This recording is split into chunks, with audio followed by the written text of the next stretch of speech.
Welcome to the Monsters, Madness, and Magic podcast. I am Justin, and today I'm joined by my favorite witch and yours, the talented Kimberly J. Brown. Kimberly, how are you holding up in this crazy world we're in? Oh boy, I'm doing pretty good. How about yourself?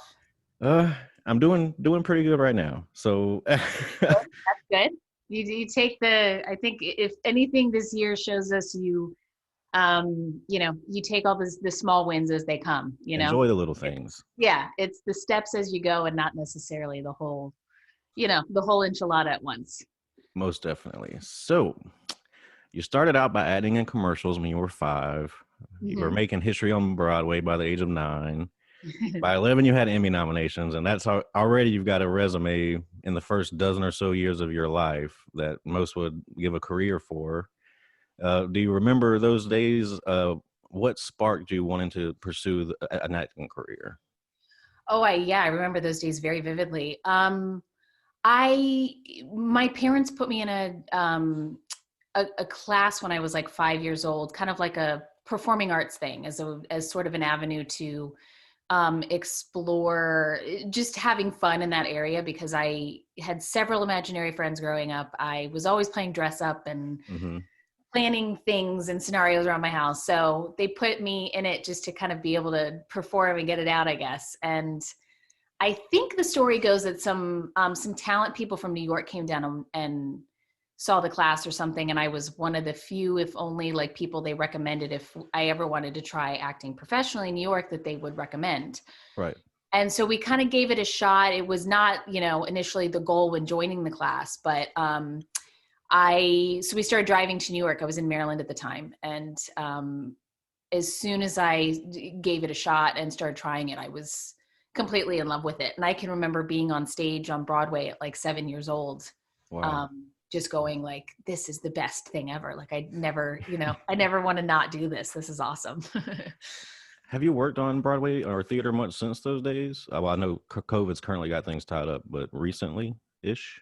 not Not really. I still love watching theater and all that and going to see as many shows as I can, but I'm primarily in Los Angeles now and have Right. auditioned for a few things over the years, but no, I don't pursue it as much as I did when I was young. What were some of your favorite roles to perform back then?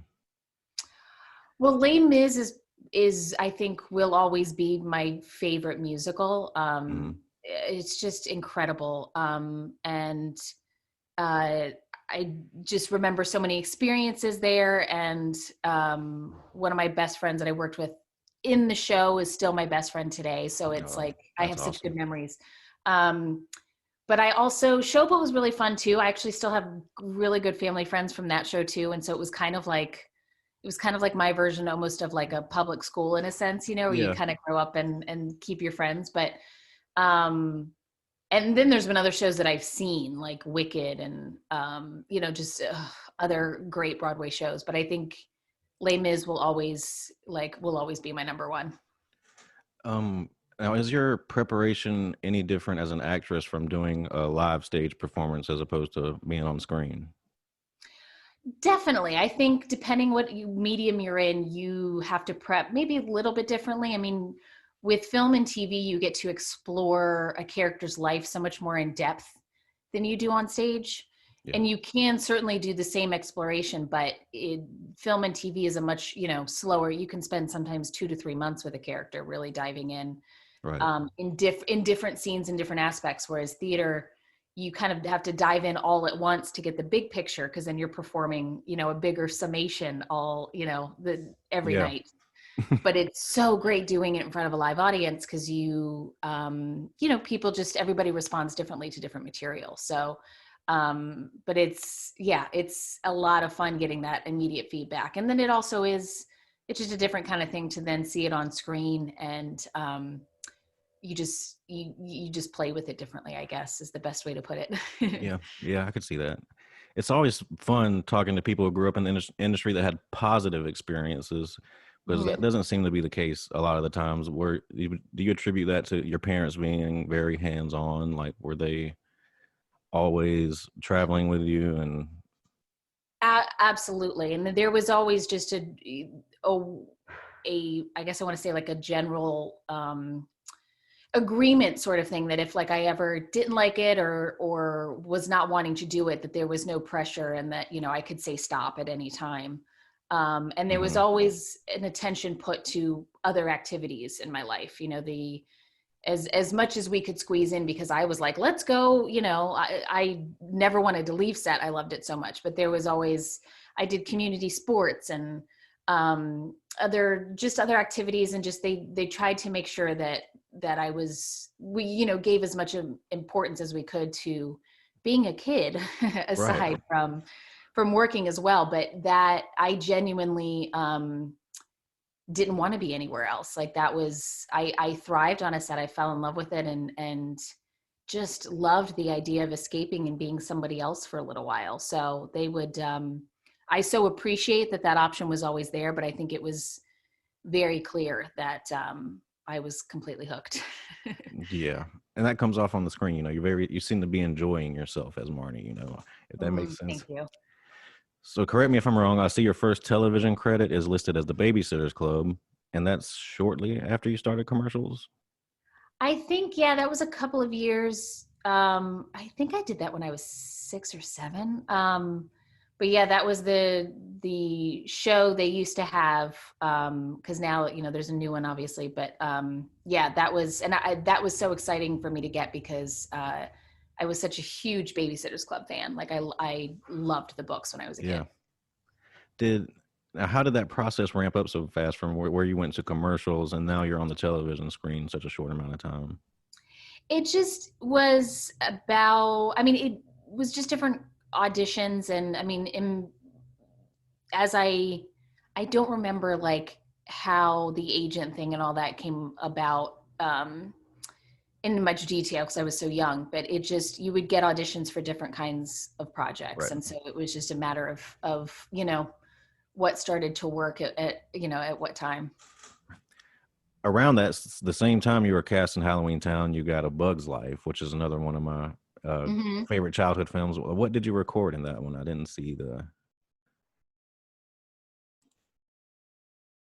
your audio cut out. I can't hear what you're saying. So she had kind of a group There of we go. like those, I guess, yeah, I think they called them blueberry ants instead of Girl Scouts. Like that was their thing. But um, they had like a few of us in there doing just a bunch of like different scenes and various lines. And we got to see how the process of how they make those like Pixar movies. It was awesome.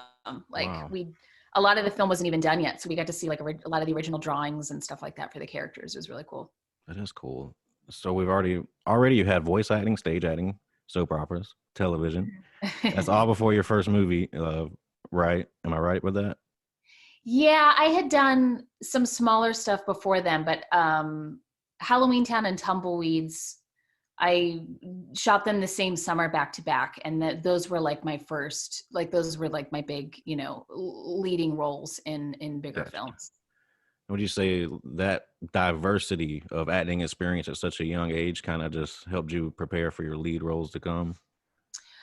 Absolutely. I think growing up on a soap opera was very helpful too, because we would tape a whole episode in one day, Hmm. which is not typical, you know, for film. We would do a lot. I mean, it's, if you had a heavy storyline, you had a lot of dialogue. And so it just made me accustomed to that pace very early on. And I worked with such amazing people on that show that I think I'm hoping through osmosis, I, you know, was trying to soak in what I could, because I just watched and learned. And I think it definitely prepared me in so many different ways to just, I guess, you know, take on more responsibility on camera in that way.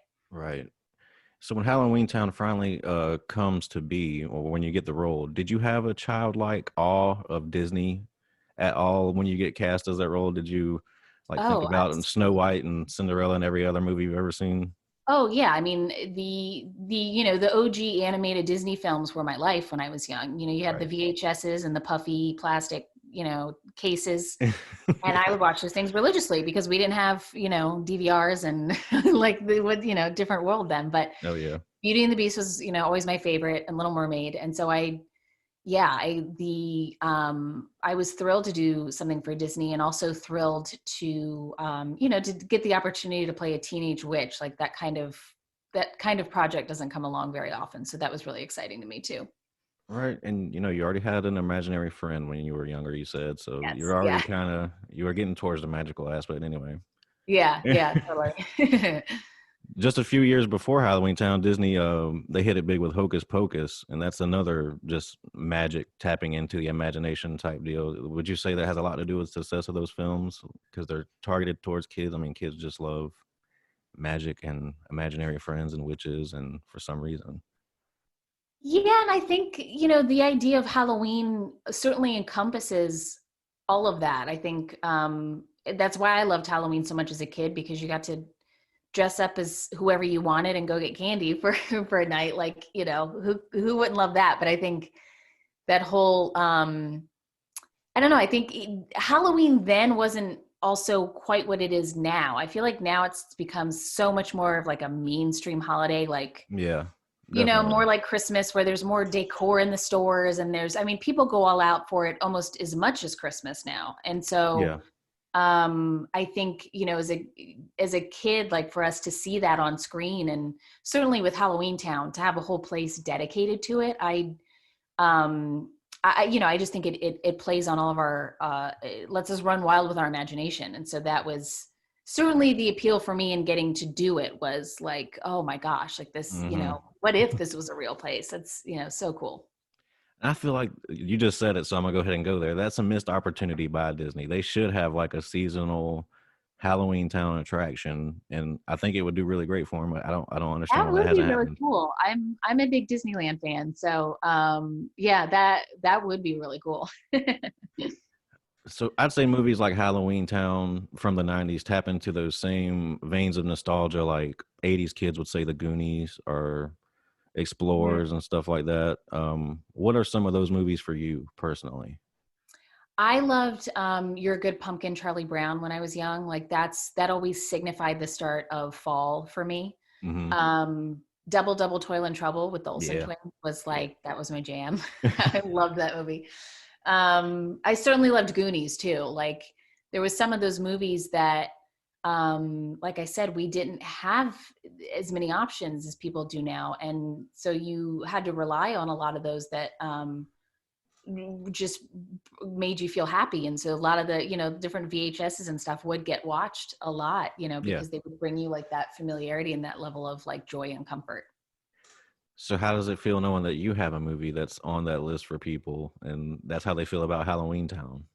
It's incredible. We had no idea filming, we were just supposed to do one movie that summer with Disney. And it's been surreal to watch it grow into what it is now. And it's a true testament to the fans, and how they've just wanted to continue to watch it and talk about it. Is such the biggest honor as an actor, because when you have something come out and you work on something, you hope, some people will watch it and like it. And, but I just get the most amazing stories from people about what the movies meant to them growing up. And it's just a gift to be in that position for people. Like I only, I guess I should say I'm just really grateful that I can bring some joy to people through the movies. And so I'm so flattered that they've taken on the life that they have. Yes, and you've given us plenty of joy. So if we can give a little back, then that's fine. So was the auditioning process any different since it was Disney and a big whole shoopla, or was it just the same as any other role? It was pretty much the same. I auditioned a few times. It was pretty much the same as other experiences. And you go back and read some scenes, and they kind of will down the number of people that are reading for it. Gotcha. So you're a kid, you're in Halloween Town, you're working alongside Judith Hogue and Debbie Reynolds. Sorry. Did you soak up any tricks of the trade back then from them working with them so early on? Oh, I certainly tried to. I hope I did. And Debbie was always so kind and generous with her stories and her wisdom, and wanted to wanted to share everything she could, so other people could, not only laugh at her expense and be happy, but just try to share as much of her experiences as possible. And I always loved that about her. So how long after the first movie released did you know that you were returning for the sequel? I don't think we got any ideas about a sequel until, I want to say it was maybe like 6 months before we actually filmed Halloweentown 2. It was not, it certainly, we got a lot of great feedback when the first one came out, and it did really, really well in the ratings, and they were really happy. I'm sure my parents might remember a little bit differently, but I think it was because I was doing another movie in Seattle. I remember towards the end of 2000, and that I believe was when we were starting, like middle end of, yeah, so maybe like 6 months. Like that was when we started talking about doing the sequel in like the upcoming year. Gotcha. So when did you become aware of how popular it was and how it was taken off? You know, I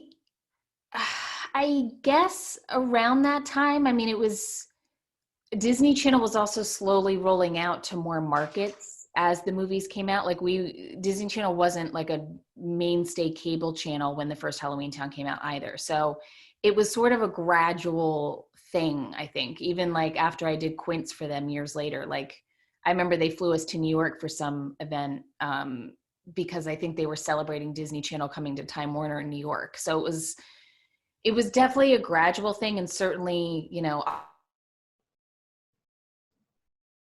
with social media and everything, it's taken on a whole different life that I don't think anybody could have ever anticipated. Yeah. I was going to ask you, have you seen an increase on your side in popularity or fans or anything since the streaming service started? Because Oh, that's had totally. to open up a whole new door. Absolutely. I get notes pretty much every day, messages from people saying that they watch it, or like, as it's rolled out. Like I think I got a message from people in Norway a couple weeks ago because Disney Plus had just gone out there and they Yeah. were watching it. So it's amazing to see with technology. You ended up marrying your co-star from Halloweentown 2, and I know you guys weren't dating on at the time, but looking back now, was the writing on the wall? Well, we're actually not married. We're together, but we're not married. Gotcha. Sorry. No, it's okay. We did not. All of those years ago, it was not something that really crossed our minds. I was younger then, and he was like in a serious relationship at the time, and we were had a lot of fun working together as friends, and stayed in touch afterwards, and would hang out socially here and there. And then we went probably a good 10 years where we were like maybe Facebook friends or something, but we didn't really talk. And then I had reached out to him to do some sketches for my YouTube channel because I shoot a lot of original content for that. Hmm. And I thought it would be fun if he would be in some of it. I thought the fans would like that. And then it was a few years ago, and then things just unexpectedly turned romantic. So it was not really, people ask us now like, oh, that, some people think we've been together since Halloweentown 2, which is not the case either. So, but yeah, it was just, one of those unexpected things. And now we've really gotten a kick out of, all the fans as they figure it out, or they find it out. It's a good story to tell, Yeah. So in between the second film and your final appearance as Marnie, you kind of deviated from Disney just a little bit with Stephen King. Hmm. So was Yeah, I Roseland actually your? shot that right before I shot Halloweentown 2. Oh, okay. So you shot it Yeah. before Halloween. Okay, But gotcha, it came out. I think it came out after. gotcha. Yeah, the But yeah, release was yeah, later. yeah. Okay. Hmm. Was that your first experience with horror? Working with. Definitely. Yeah, that was my first. My first shot at it, and I enjoyed the hell out of it. Stephen King was such a nice guy, and yeah, I was. Thankfully, I've been able to kind of dance in different genres, over the years. So it's been fun to kind of, go to the edgier side of the horror kind of thing. Yeah, I was gonna ask you if Stephen King was on set and hands on with that much. He was hands-on. He stopped by a few times. I mean, we filmed for like 5 or 6 months up in Seattle. Gotcha. So he would come out and he filmed, a cameo in it like he does. But he stopped by a few times, and he was the most generous, like thanking us for being in the movie. And we were like, no, thank you. Like, this is so fun. You're Stephen King. Yeah, exactly. Exactly. Yeah. One of my personal favorite actors is in that movie. So by nerd standards, I had to ask you about him. Like, do you have any memories of Julian Sands on that set at Oh, all? he's awesome. Yeah, Yeah, I he love was Julian great. Sands. Just what a fun loving guy, super talented. And I mean, all of the actors we all had a great time. We all got along really well, but like, yeah, I loved how each of us had such a different dynamic. All of us were Yeah. so different. So it was fun bouncing like the different dynamics off of off of each other on camera. Craig Baxley directed that movie. He also did The Perfect Storm prior to Rose Red. That's another Stephen King adaptation. Do you think his involvement and experience with adapting Stephen King works kind of helped Rose Red turn out so well? Because that's a lot of people's favorite of the Oh, movie of the yeah. television adaptations. Yeah, he was awesome. He definitely had I mean, that's quite a big project to take on, basically a 6-hour movie like that. Like Yeah. just and he was great with all of the actors, and I really enjoyed working with him. His son, Craig Baxley Jr., was our stunt coordinator too. So Oh, cool. yeah, so it was really nice to like to be able to kind of go up to Seattle and kind of get lost in that rose red world for a little while. I didn't even know his son did stunts. I knew Craig was a big stunt guy. I did like stunts for Predator and stuff. So that's cool. Yeah. So for the most part, Halloweentown kept you guys intact, but they did a little blasphemous thing for the last one. Do you know? Well, what was the? Why were you cast Marnie of all people? What happened there? Hello. I think our connection's cutting out. Okay. Now I can hear you. Sorry. Yeah, there was a little No, you're all connection good. issue. Did you hear the question? I did not. Sorry. Sorry. Okay. Yeah, I saw there was a little static coming through. Yeah. So I basically up until your last performance as Marnie, which was in Halloweentown High, hmm what did you ever get any reason as to why they didn't recast? Why they recast Marnie?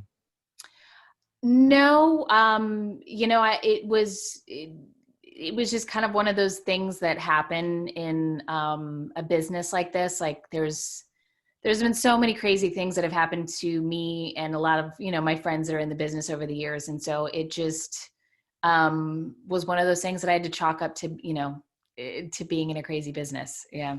Yeah. So we all saw you grow up on screen through Marnie and your other roles. So when you go back and look at these movies, can you see yourself through the first movies and so on progress as a actress person? It's got to be pretty cool just to go back and look at yourself grow up on TV. It is cool. It's a little nerve wracking. I think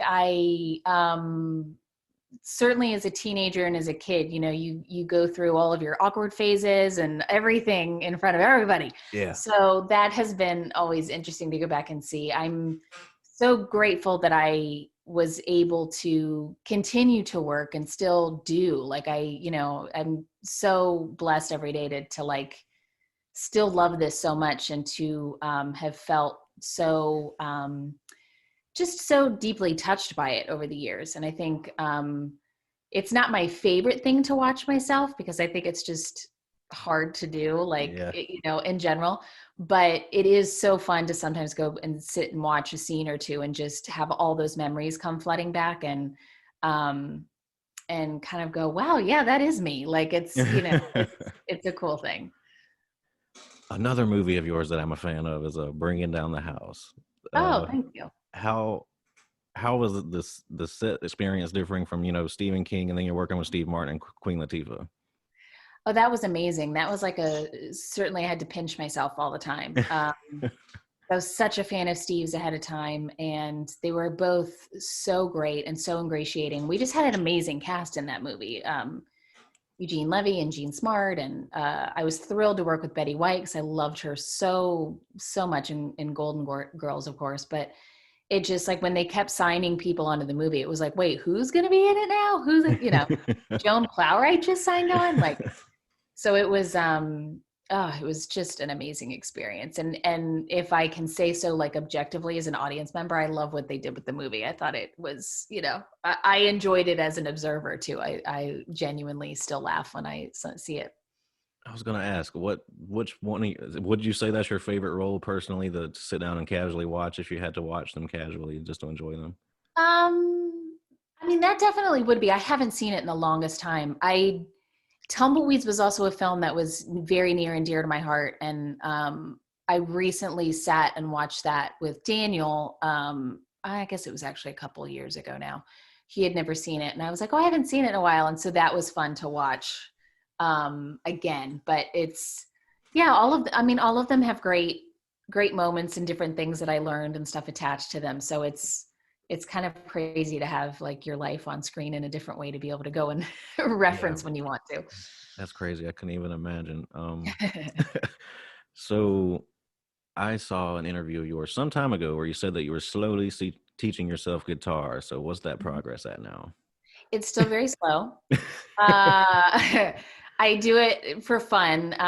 My brother and I both had piano lessons growing up, and he is now he's such a talented musician. It's incredible. And so I liked the piano but kind of gravitated more towards guitar. And it's just always been a fun hobby that I've learned different songs and that sort of thing. But I kind of go in and out of um, cycles, I feel like, with it. Like sometimes when I get really busy, I can't sit Yeah. down and play on it as much. But then when I do, it's like, that you get attached to it again. But yeah, music is so healing in so many ways. So I always, make it a point to take more time with it. Oh yes. So you mentioned earlier Halloween was a big holiday for you growing up. What are some of your favorite horror movies? Um, I was never like a big like slasher horror fan. I'm trying to think of some of the ones I've seen. Like Identity was a great movie. I think the Mm-hmm. name of it is, when John Cusack. Like I like more some of that like suspense. I don't know what you would call that, because it's not necessarily horror, but um I like that. Psychological thriller, maybe. Yes, there we go. Psychological thriller. That was always my jam more than like Halloween or something. Like those Yeah. movies were cool, and I can see why they appeal to that audience. But I guess I liked psychologically to be messed with a little bit more. Um, I'm trying to think what other, I haven't seen like there's a lot of classics that I actually need to go and watch, like Misery and like One Flew Over the Cuckoo's Nest, like some of those that Mm-hmm. like, or some of those, more, I haven't seen them. So I'm been trying to make a point to actually like go back and watch some good movies that I need to see. Like I finally just saw Nightmare Before Christmas, like probably 3 weeks ago. So I'm Oh, catching up. I'm yeah. trying. Don't I'm feel too bad. trying. I've seen that, but I probably haven't seen it since I was a kid, so I'll get the flack just as much as you will for just now seeing it. Right. So, what were some of your musical influences growing up? Oh gosh, I loved everybody from I've been a longtime Dixie Chicks fan, or I guess they're the Chicks now.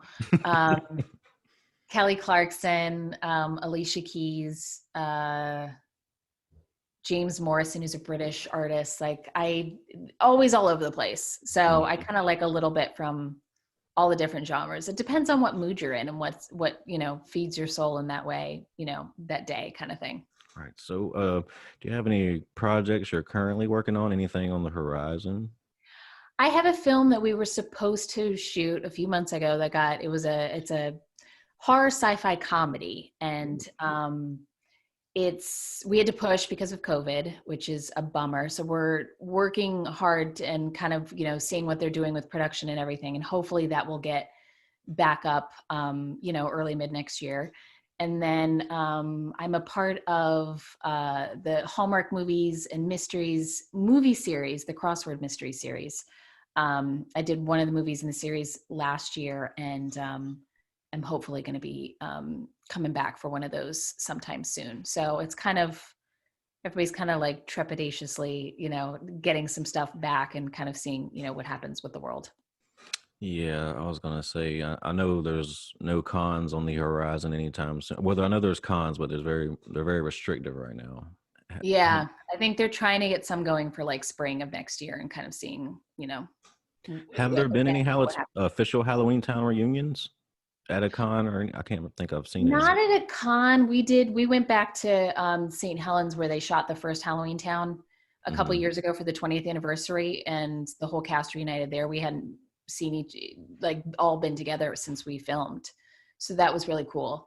And then Judith and Daniel and I did GalaxyCon on Halloween this year, they're doing it virtually now, which is so cool how they do it. So Yeah, those companies are trying to adapt too, which I think is so awesome because then fans from wherever they are can come say hi, and it's not, as much like what city you're going to, even though exactly. It's that. almost I wouldn't say it's better, but it's different and nice. And it gives Yeah, people it's more very opportunities. cool. Like, yeah, I love going to different cities and checking them out and like traveling and all that, but I love the opportunity that it gives more fans to, to experience it, especially now. Everybody needs some joy and something, it's been a rough year. So we were all, really happy to come online and chat with some fans that day. So, do you keep in contact with anybody from the series? All of us sort of keep in contact like with social media. I think I certainly talk to Judith the most personally, but um, J. Paul and Emily, I mean, all of us have Philip Van Dyke who played Luke, like we're all on social media together and always say hey. And I've seen J. Paul over the years in person. It just, with life is kind of dependent, but it's social media is nice in that way because we've been able to Yeah. kind of, keep up with each other personally as well. Well, my internet is constantly fluctuating right here, Kimberly. I don't want to have us cut out, so I think I'm going to not hold you hostage any longer and take what we got and appreciate the little things. So, can you tell people where they can find you or social medias, anything? Absolutely. I'm on Instagram, Twitter, and Facebook. My username is at official KJB. I'm on TikTok now at official Kimberly J Brown, and my website is kimberlyjbrown.com, which always has and I have an Etsy shop too. Actually, that's Ooh, it's craftilycreative.etsy.com is the address, but we do a lot of custom paintings and graphic tees and actually some Halloweentown inspired merch. We made keychains this year from the movies and a lot of stuff with it being normal is vastly overrated quote on it and stuff like that. So it's a fun fun side way to be creative when right. when I'm working on camera. You heard it there, folks. Merch from Marnie, so you need to go buy that. Oh, you have your YouTube. Are you still active on your YouTube I channel? do. Yes, I'm still on YouTube. That's at official KJB as well. There's a lot of like comedy sketches, original stuff up there, and like vlogs and fun like Q&A videos and just lot of fun stuff. All right, Kimberly, I thank you so much again for giving me your time. Sorry about Of the course. connection issues we've been Oh, having. no worries at all. No worries at And all. if you Thank get you for having anything, me. I if you appreciate it. right, if you get anything coming up, I'd love to have you on anytime. And you have a great rest of your day. Awesome. Thank you. You too. Bye bye now. Okay. Take care.